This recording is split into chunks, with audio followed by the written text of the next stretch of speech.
histoire d'en dire plus.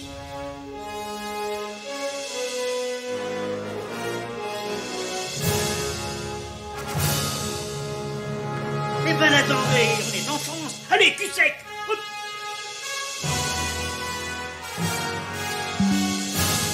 Personne ne peut le croire et pourtant c'est vrai. Ils existent, ils sont là, Tarnatata. Non. Il faut qu'on pète.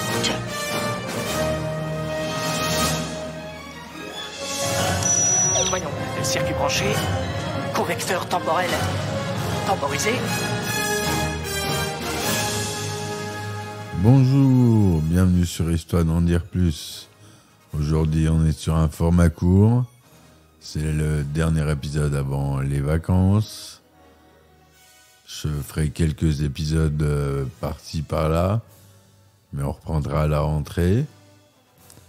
On va finir cette saison avec un film de Steven Spielberg. J'avais envie de finir en beauté.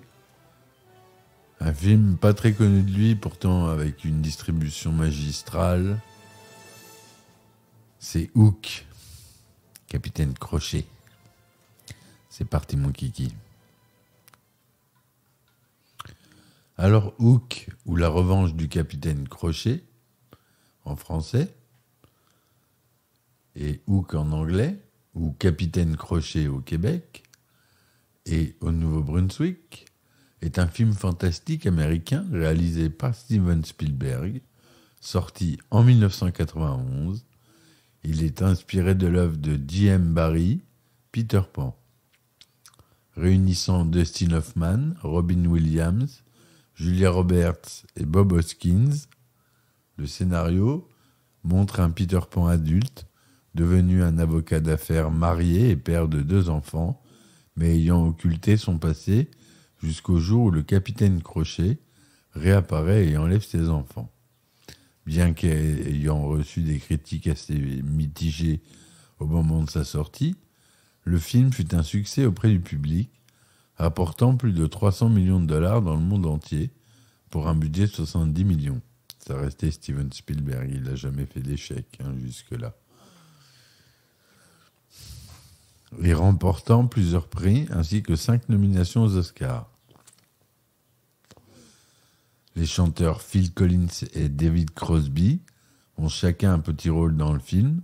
Le premier, celui de l'inspecteur Good, qui se rend au domicile de la famille après la disparition des enfants, alors que le second est un des pirates au service du capitaine James Crochet. Alors, la musique, elle est de notre cher John Williams, un habitué de Steven Spielberg, qui, je vous rappelle, a composé la BO de Star Wars pour ceux qui ne savent pas, au cas où.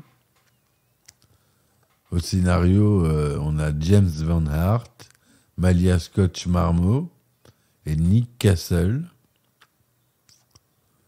Le synopsis. Le temps a passé et Peter Pan a vieilli. Il a épousé Moira, la petite fille de Wendy, avec qui il a eu 2 enfants, Jack et Maggie, et est devenu Peter Banning, un avocat d'affaires obsédé par son travail. Étant désormais adulte, il n'a plus le moindre souvenir du pays imaginaire et est devenu un homme rationnel pour qui l'histoire de Peter Pan n'est qu'un conte pour enfants. Le capitaine Crochet, supposé mort quand Peter quitta le pays imaginaire, réapparaît et fait kidnapper ses enfants. La fée Clochette vient alors chercher Peter pour l'emmener au pays imaginaire, où il se retrouve nez à nez avec Crochet lui-même. Refusant de se battre contre la nouvelle version de son pire ennemi, qu'il peine d'ailleurs à reconnaître, Crochet accorde 3 jours à Peter pour se remettre sur pied. Après quoi, il acceptera de l'affronter en duel et, au cas où il perdrait, relâcher Jack et Maggie. Les enfants perdus, qui sont tout aussi déconcertés que Crochet de retrouver leur ancien chef en tant que quadragénaire, l'aident à retrouver ses anciennes capacités. Tout le long du film, petit à petit, Peter redécouvre les plaisirs du jeu, l'usage de l'imagination et son talent de bagarreur.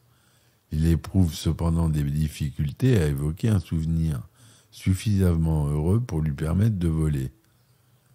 De son côté, Crochet manipule Jack pour le retourner contre Peter. Peiné que son père le fasse passer après, son envahissant métier ne tienne jamais ses promesses. Jack se laisse convaincre par Crochet, qui lui organise un match de baseball privé. Peter a raté le dernier match à cause de son travail, faut dire. Un match qu'il gagne et commence à voir en lui un père de substitution. Choqué de voir que Crochet a pris sa place dans le cœur de son fils, Peter retrouve son refuge d'autrefois, puis, grâce à Clochette et son ancien nounours, la mémoire de ses jeunes années lui revient. Et il découvre du même coup sa pensée heureuse, son très cher désir d'être père. De retour sur le bateau de Crochet, la bataille éclate entre les pirates et les enfants perdus. La mort de la main de Crochet de Rufio, le chef des enfants perdus depuis le départ de Peter, permet à Jack de réaliser qui est vraiment son père de substitution. Après un long et ultime combat à l'épée contre son pire ennemi, Crochet finira dans la gueule du crocodile, puis Peter et ses enfants rentrent chez eux, sains et saufs. Voilà l'histoire du film, qui est assez simple. Ça reprend, donc c'est la suite du conte de Peter Pan, en fait. Ou vraiment la suite du dessin animé de Walt Disney. Peter Pan, qui est sorti. Alors, Peter Pan, il est sorti en 1953.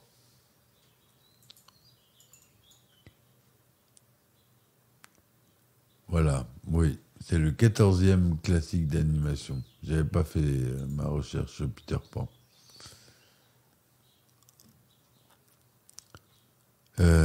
Au décor, on a Norman Garwood. Au costume, Anthony Powell. À la photographie, un habitué Steven Spielberg, Dean Cundey. Au montage, encore un autre habitué de Steven, Michael Kahn, qui est un grand monteur. Et John Williams à la musique, on l'a dit. Le budget était entre 60 millions et 80 millions de dollars. C'était produit par la Amblin Entertainment, qui est la société de Steven, et la TriStar. Robin Williams y joue Peter Banning, Peter Pan. Dustin Hoffman joue le capitaine Crochet. Julia Roberts joue la fée Clochette. Bob Hoskins joue Monsieur Mouche, l'agent de propreté de Kensington Garden aussi. Maggie Smith, Wendy âgée. Gwyneth Paltrow joue Wendy jeune. Caroline Goodall joue Moira Banning. Charlie Korsmo, Jack Banning. Amber Scott, Maggie Banning. Laurel Cronin, la gouvernante. Phil Collins, donc, fait un inspecteur de police. Voilà ce qu'on a comme acteur de connu. Steven Spielberg a commencé à développer le projet au début des années 80 avec les studios Disney et Paramount Pictures. La première version suivait directement l'histoire du film d'animation de 1953 que je viens d'évoquer et celle du film muet de 1924 que je n'ai pas vu. Le film entre en pré-production en 1985, mais Spielberg abandonne le projet. James V. Hart développe le scénario avec le réalisateur Nick Castle pour TriStar Pictures avant que Steven Spielberg ne décide finalement de le diriger en 1989. le fait de savoir si le film est une suite de la pièce originale de J.M. Barrie ou du film d'animation de 1953 de Disney est laissé dans le doute. En effet, dans le livre d'origine, Crochet meurt finalement avalé par le crocodile. C'est dans le film de 1953 que Crochet survit à la fin pour éviter de choquer le jeune public. À l'origine, c'est David Bowie qui devait jouer le capitaine Crochet et Michael Jackson qui devait jouer Peter Pan. Bowie refusa le rôle de Crochet et Steven Spielberg préféra donner le rôle à Robin Williams dans le rôle de Peter Pan, ce qui était un peu plus logique.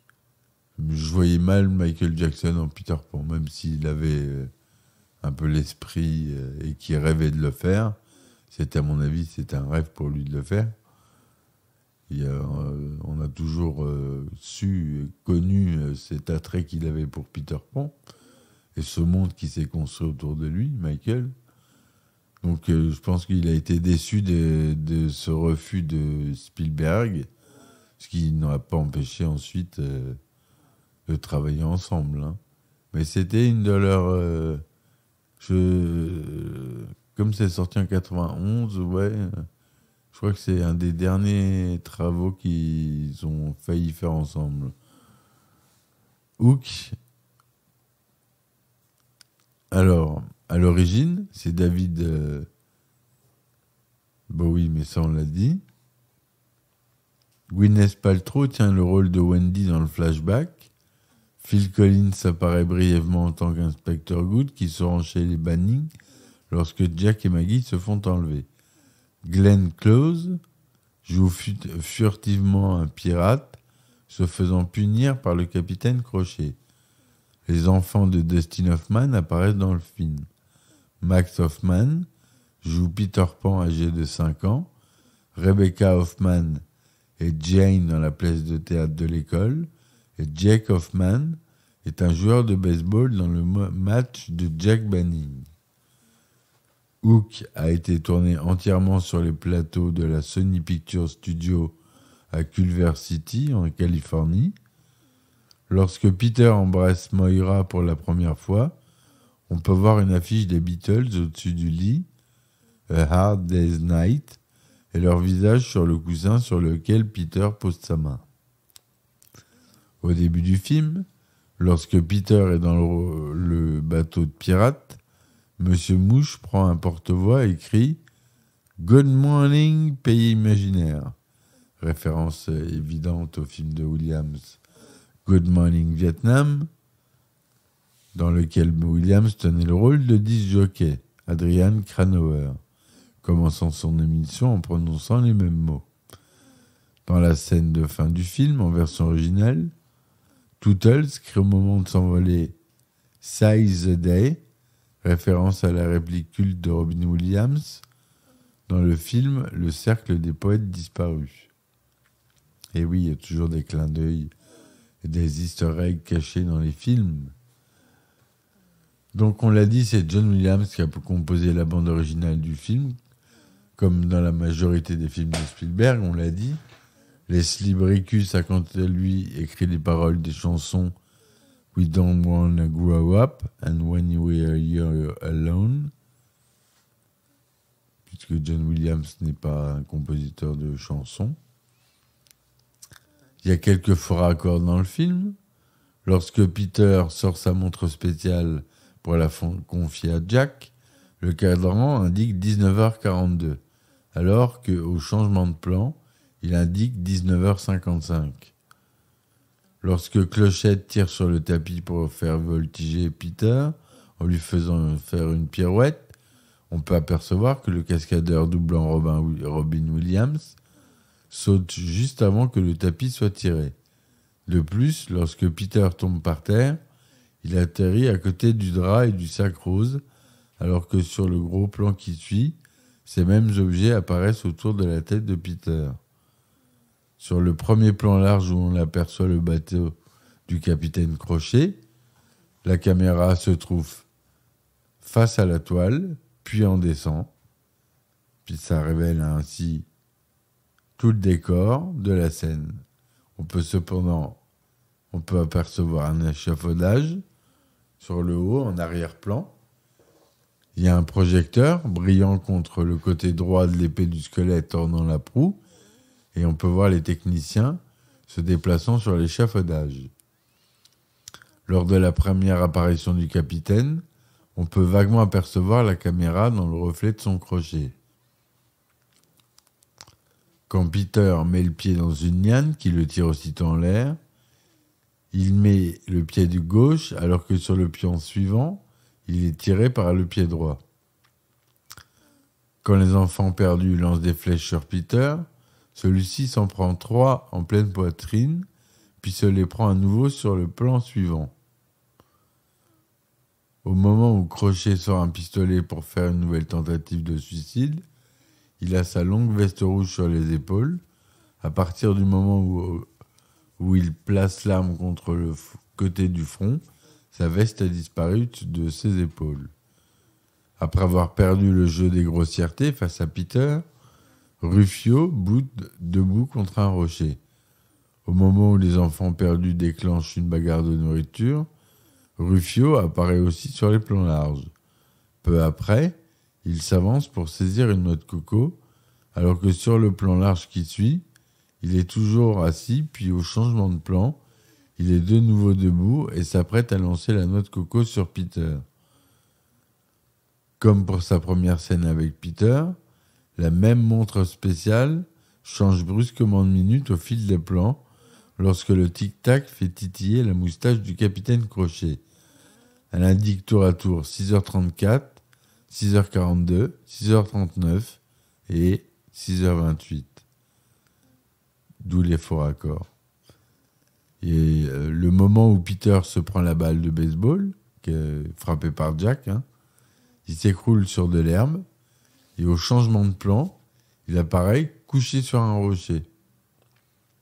Autre faux raccord, lorsque Peter a 12 ans, il tente d'attraper son ombre, on peut apercevoir la véritable ombre du jeune acteur derrière celui-ci. Le film a été novélisé, c'est-à-dire mis en roman, par Terry Brooks et Gary Gravel en 1991. Il a été nominé pour la meilleure direction artistique pour les Oscars 92, meilleur costume, meilleur maquillage, meilleurs effets visuels, meilleure chanson originale. Et par contre, un Razzie Award 92 pour le pire second rôle féminin pour Julia Roberts. Tout ça en nomination. Il n'a pas reçu de récompense.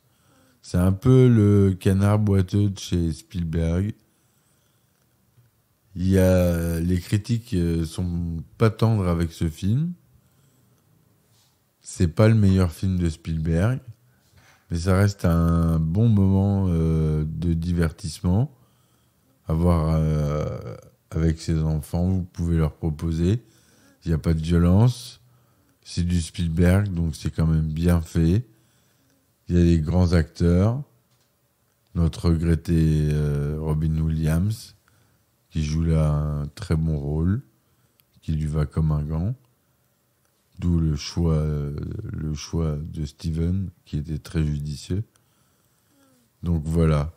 J'aime beaucoup ce film à plusieurs égards, et notamment les magnifiques matte paintings qu'on voit sur l'île mystérieuse des enfants, sur le bateau, sur tout ce qui est plan large, sur les plans de Londres la nuit, et de magnifiques compositing de matte painting qui sont très beaux. Et je vous conseille de voir ce film rien que sur le plan visuel. Voilà ce que je voulais vous dire en tout cas pour ce film. J'espère que cette chronique pour la dernière de la saison vous aura plu.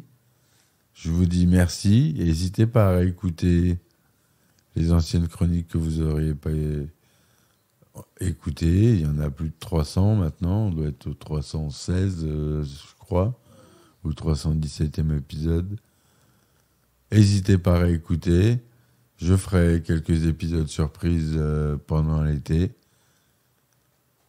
N'oubliez pas de laisser des likes et des commentaires. Sur Spotify, vous pouvez le faire, notamment Apple Podcast. Moi, ça me permet d'être mis en avant et d'avoir plus d'auditeurs. Vous vous doutez bien que plus j'en ai, mieux c'est pour moi. C'est ce qu'on cherche avant tout. C'est de toucher un plus grand nombre. Donc voilà. J'espère que cette chronique vous aura plu, mes amis. Si vous voulez me supporter, vous avez les plateformes Ulule. Vous tapez Histoire d'en dire plus. Vous pouvez contribuer à partir d'1 €.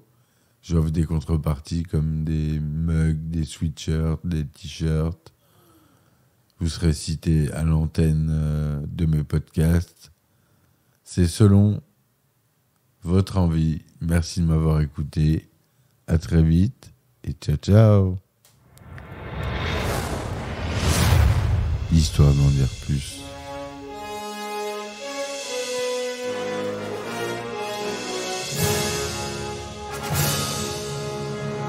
Eh ben attendez, on est en France. Allez, cul sec. Hop.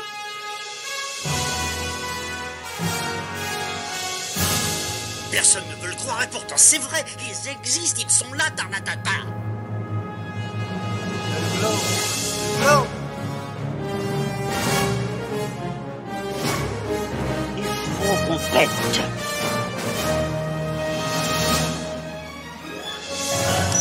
Voyons, circuit branché, correcteur temporel temporisé,